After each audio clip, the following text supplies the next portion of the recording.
G ನ್ಯೂಸ್ಗೆ ಸ್ವಾಗತ. ಇವತ್ತು ಹುಕ್ಕೇರಿ ವಿದ್ಯುತ್ ಸಂಘದ ಚುನಾವಣೆ ಅಂಗವಾಗಿ ದಿವಂಗತ ಅಪ್ಪನಗೌಡ ಪಾಟೀಲ್ ಪ್ಯಾನೆಲ್ ವತಿಯಿಂದ ಇವತ್ತು ಸಂಕೇಶ್ವರ ನಗರದಿಂದ ಮರಾಠ ಸಮಾಜದ ಮುಖಂಡರು ಮತ್ತು ಪುರಸಭೆಯ ಮಾಜಿ ಅಧ್ಯಕ್ಷರು ಆದ ಅಮರ ನಲ್ವಡೆ ಅವರು ಮತ್ತು ಮಾಜಿ ಪುರಸಭೆ ಅಧ್ಯಕ್ಷ ಮತ್ತು ವೀರಶೈವ ಲಿಂಗಾಯತ ಸಮಾಜದ ನಾಯಕರು ಆದ ಸಂಜಯ ಶಿರಕೋಳಿ, ಮಾಜಿ ಪುರಸಭೆ ಅಧ್ಯಕ್ಷ ಮತ್ತು ಸಂಕೇಶ್ವರ ನಗರದ ಪ್ರಭಾವಿ ನಾಯಕ ಶ್ರೀಕಾಂತ ಹಾತನೂರಿ ಮತ್ತು ಕಣಗಲ ಭಾಗದಿಂದ ಶಶಿರಾಜ ಪಾಟೀಲ ಅವರು ಬೆಳಗ್ಗೆ 11 ಗಂಟೆಗೆ ನಾಮಪತ್ರ ಸಲ್ಲಿಸಿದ್ದಾರೆ. ಈ ವೇಳೆ ಸಂಕೇಶ್ವರ ಬ್ಲಾಕ್ ಕಾಂಗ್ರೆಸ್ ಅಧ್ಯಕ್ಷ ಸಂತೋಷ್ ಮುಡಶಿ, ಡಿಸಿಸಿ ಬ್ಯಾಂಕ್ ಅಭ್ಯರ್ಥಿ ರಾಜೇಂದ್ರ ಪಾಟೀಲ, ಪುರಸಭೆ ಸದಸ್ಯ ದಿಲೀಪ್ ಹೊಸ್ಮನಿ, ಮಹೇಶ್ ಹಟ್ಟಿಹೊಳಿ, ಡಾಕ್ಟರ್ ಜಯಪ್ರಕಾಶ್ ಕರಜಗಿ, ಅಭಿಜಿತ್ ಕುರುಣಕರ್, ಅವಿನಾಶ್ ನಲ್ವಡಿ, ಅಜಿತ ಕರಜಗಿ, ರಾಜೇಶ್ ಗಾಯಕ್ವಾಡ, ಬಸಗೌಡ ಪಾಟೀಲ, ತಬರೇಜ್ ಹಜರತ್ ಭಾಯಿ, ಶಂಕರ ಭೋಸಲೆ ಹಾಜರಿದ್ದರು. ಇನ್ನು ನಾಮಪತ್ರ ಸಲ್ಲಿಸಿದ ಬಳಿಕ ಅಭ್ಯರ್ಥಿಗಳು ಆದ ಅಮರ ನಲ್ವಡೆ ಮತ್ತು ಶಶಿರಾಜ ಪಾಟೀಲ ಮಾಧ್ಯಮಗಳ ಜೊತೆ ಏನೇನು ಮಾತನಾಡಿದ್ದಾರೆ ಅನ್ನೋದನ್ನ ತೋರಿಸ್ತೀವಿ ನೋಡಿ. ವಿದ್ಯುತ್ ಸಹಕಾರಿ ಸಂಘದ ಸನ್ 2025ರಿಂದ 30ನೇ ವರ್ಷದ ಅವಧಿಗಾಗಿ ಈ 5 ವರ್ಷ ಅವಧಿಗಾಗಿ ನಾಮಪತ್ರ ಸಲ್ಲಿಕೆ ಸಲುವಾಗಿ ನಾವು ದಿವಂಗತ ಅಪ್ಪನಗೌಡ ಪಾಟೀಲ್ ಸಹಕಾರಿ ಪ್ಯಾನೆಲ್ ವತಿಯಿಂದ ಈಗಾಗಲೇ ಈ ಸಂಸ್ಥೆಯ ಸಂಚಾಲಕರಾದ ಶಶಿರಾಜ ಪಾಟೀಲ್ ಅವರು, ನಾ ಸ್ವತಃ ಅಮರ್ ನಲ್ವಡೆ ಹಾಗೂ ಸಂಕೇಶ್ವರ ಭಾಗದ ಉದ್ಯಮಿಗಳಾದ ದಾನ್ಶೂರ್ಕರ್ನರಾದ ಅಪ್ಪಸಮ್ಮನ ಪಾಟೀಲ್ ಅವರ, ಅಪ್ಪಸಮ್ಮನ ಶಿರಕೋಳಿ ಅವರ ಸುಪುತ್ರರಾದ ಸಂಕೇಶ್ವರ ಪುರಸಭೆ ಮಾಜಿ ನಗರಾಧ್ಯಕ್ಷರಾದ ಸಂಜಯನ ಶಿರಕೋಳಿ ಅವರು ಹಾಗೂ ಮತ್ತೊಬ್ಬರ ಪುರಸಭೆ ಅಧ್ಯಕ್ಷರಾದ ಶ್ರೀಕಾಂತ್ ಹತ್ನೂರಿ ಅವರ, ಇವು 4 ಮಂದಿ ನಾವು ಸತೀಶಣ್ಣ ಜಾರಕಿಹೊಳಿ ಅವರ ನೇತೃತ್ವದ ಈ ಪ್ಯಾನಲದಿಂದ ಈಗಾಗಲೇ ನಾಮನಿರ್ದೇಶ ಪತ್ರವನ್ನು ಸಲ್ಲಿಕೆ ಮಾಡಿ ಬಂದಿದ್ದೀವಿ. ಅದೇ ರೀತಿ ಈ ನಮ್ಮ ದಿವಂಗತ ಅಪ್ಪನಗೌಡ ಪಾಟೀಲ್ ಸಹಕಾರಿ ಪ್ಯಾನೆಲ್ ವತಿಯಿಂದ ಮತ್ತು 3-4 ಜನ ಇವತ್ತು ನಾಮನಿರ್ದೇಶ ಪತ್ರವನ್ನು ಸಲ್ಲಿಸಿದ್ದಾರೆ. ಈ 5 ವರ್ಷದ ಏನು ಅವಧಿ ಅದೇ, ತಾವೆಲ್ಲರೂ ನಮಗೆ ಈ ಹುಕ್ಕೇರಿ ತಾಲೂಕಿನ ಈಗ ಗ್ರಾಮೀಣ ವಿದ್ಯುತ್ ಸಹಕಾರಿ ಸಂಘದ ಯಾವತ್ತೂ ಸನ್ಮಾನಿತ ಸದಸ್ಯರು ಹಾಗೂ ಈ ಭಾಗದ ರೈತರ ಒಂದು ಮನವಿ ಏನಂದರೆ, ಒಂದು 5 ವರ್ಷ ನಮ್ಗೆ ಈ ಗ್ರಾಮೀಣ ವಿದ್ಯುತ್ ಸಹಕಾರಿ ಮಾಧ್ಯಮದಿಂದ ತಮ್ಮ ಸೇವೆಯನ್ನು ಮಾಡಲಿಕ್ಕೆ ಅವಕಾಶ ಮಾಡಲಿಕ್ಕೆ ಕೊಡಬೇಕಂತ ಪ್ರಥಮವಾಗಿ ವಿನಂತಿ ಮಾಡ್ತೀನಿ. ಮತ್ತು ಈಗಾಗಲೇ ಹೊರಗಿನವರು ಒಳಗಿನವರು ಅಂತ ಭಾಳ ಒಂದು ಇದು ನಡ್ತಾಯಿದೆ. ಈಗ ಹೊರಗಿನವ್ರು ಯಾರು ಅಂದ್ರೆ ನಾವು ವಿಚಾರ ಮಾಡಬೇಕಾಗ್ತೈತಿ. ಯಾಕಂದರೆ ಈಗ ಸತೀಶಣ್ಣ ಜಾರಕಿಹೊಳಿ ಅವರು ಈ ಪ್ಯಾನಲ್ದೇನು ನೇತೃತ್ವ ಮಾಡ್ತಾಯಿದ್ದಾರೆ.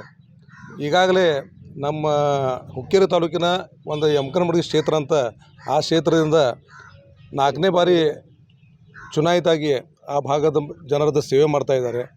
ಈಗಾಗಲೇ ಕರ್ನಾಟಕ ರಾಜ್ಯದ ಒಂದು ಪ್ರಭಾವಿ ಮುಖಂಡರಾಗಿದ್ದರು ಹಾಗೂ ಈ ಭಾಗದ ಜಿಲ್ಲಾ ಉಸ್ತುವಾರಿ ಸಚಿವರು ಸಹ ಅವರೇ ಇದ್ದಾರೆ. ಅದರ ಜೊತೆಗೆ ಅವರು ಸುಪುತ್ರರಾದ ಪ್ರಿಯಾಂಕಾ ಜಾರಕಿಹೊಳಿ ಅವರು ಈ ಕ್ಷೇತ್ರದಿಂದ ಈಗಾಗಲೇ ಸಂಸದರಂತ ಅವರು ಸಹ ಈ ಭಾಗದ ಸೇವೆ ಮಾಡ್ತಾಯಿದ್ದಾರೆ. ಜೊತೆಗೆ ಅಣ್ಣಾಸಾಹೇಬನ ಜೊಲ್ಲೆ ಅವರು ಒಂದು ಬಾರಿ ಈ ಲೋಕಸಭಾ ಕ್ಷೇತ್ರದಿಂದ ಅವರು ಸಹ ಪ್ರತಿನಿಧಿತ್ವ ಮಾಡಿ ಈ ಭಾಗದ ಸೇವೆ ಮಾಡಿದ್ದಾರೆ. ಮುಂದೆ ಈಗ ಏನಾவது ಹೊರಗಿಂದ ಒಳಗಿಂದ ಅಂತ ಹೇಳ್ತಾ ಇದ್ದಾರಲ್ಲ, ಈಗ ನಾವೇನು ಈಗ 15 ಜನ ನಾಮನಿರ್ದೇಶನ ಮಾಡ್ತೀವಿ ಅಥವಾ ಸ್ಪರ್ಧೆ ಮಾಡ್ತೀವಿ, ಅವರೆಲ್ಲ ನಾವು ತಾಲೂಕಿನ ಜನ, ಹುಕ್ಕೇರಿ ತಾಲೂಕಿನ ಜನ.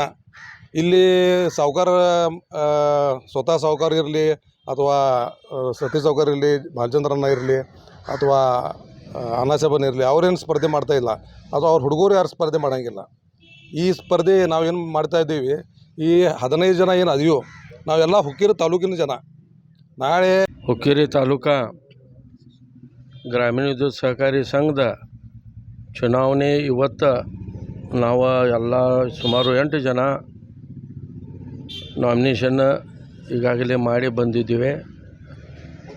ದಿವಂಗತ ಅಪ್ಪನಗೌಡರ ಸಹಕಾರಿ ಪ್ಯಾನಲ್ಗೆ ಎಲ್ಲ ರೈತರ ಬಾಂಧವರೆಲ್ಲ ಆಶೀರ್ವಾದ ಮಾಡಬೇಕಾತ ಈ ಸಂದರ್ಭದಲ್ಲಿ ಹೇಳಿ, ಜಿಲ್ಲಾ ಉಸ್ತುವಾರಿ ಸಚಿವರು ಸನ್ಮಾನ್ಯ ಸತೀಶಣ್ಣ ಜಾರಕಿಹೊಳಿ, ಚಿಕ್ಕೋಡಿ ಲೋಕಸಭಾ ಮಾಜಿ ಸದಸ್ಯರು ಇವರು ಅಣ್ಣಾಸಾಹೇಬನ ಜೊಲ್ಲೆ ಮತ್ತು ಬಾಲಚಂದ್ರಣ್ಣ ಜಾರಕಿಹೊಳಿ ಇವರ ಮೂರು ಮಂದಿ ನೇತೃತ್ವದಾಗ ಇವತ್ತು ನಾವು ಗ್ರಾಮೀಣ ವಿದ್ಯುತ್ ಸಹಕಾರಿ ಸಂಘದ ಚುನಾವಣೆಯನ್ನು ಮಾಡಿದ್ದೇವೆ. ಅದಕ್ಕೆ ಸುಮಾರು 15 ಜನ ಇವತ್ತು ಎಲೆಕ್ಟೆಡ್ ಆಗ್ತಾರೋ. ಅದಕ್ಕೆ ತಾವೆಲ್ಲರೂ ರೈತರು ಬಾಂಧವರು ಬರುವಂಥ 28ನೇ ತಾರೀಕು ತಾವೆಲ್ಲರೂ 15 ವೋಟ್ ಹಾಕೋದು ಬ್ಯಾಲೆಟ್ ಪೇಪರ್ ಮ್ಯಾಗ ಹಾಕುವಂಥದ್ದು ನಿಮ್ಮದು ಅವಕಾಶ ಐತಿ.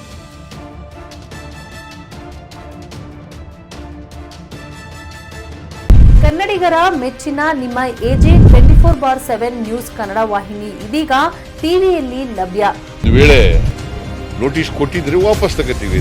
ಇವತ್ತು ವಕ್ಫ್ ಪ್ರಾಪರ್ಟಿ ಅಂತೇಳಿ ಬರ್ತದೆ ಅಂತ ಹೇಳಿದ್ರೆ ರೈತರ ಬೀದಿಗೆ ಬದಲು ಏನು ಮಾಡಬೇಕಾಗುತ್ತೆ? ಯಾರು ವೋಟ್ ಹಾಕಲಿಲ್ಲ ಅಂದ್ರೆ ಗ್ಯಾರಂಟಿನೆಲ್ಲ ಸ್ಟಾಪ್ ಮಾಡಿಬಿಡ್ತೀವಿ.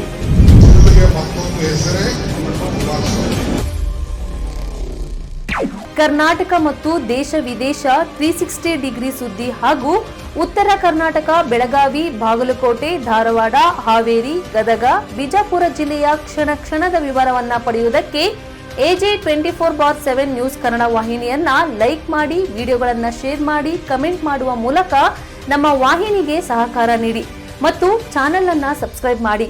ಧನ್ಯವಾದಗಳು.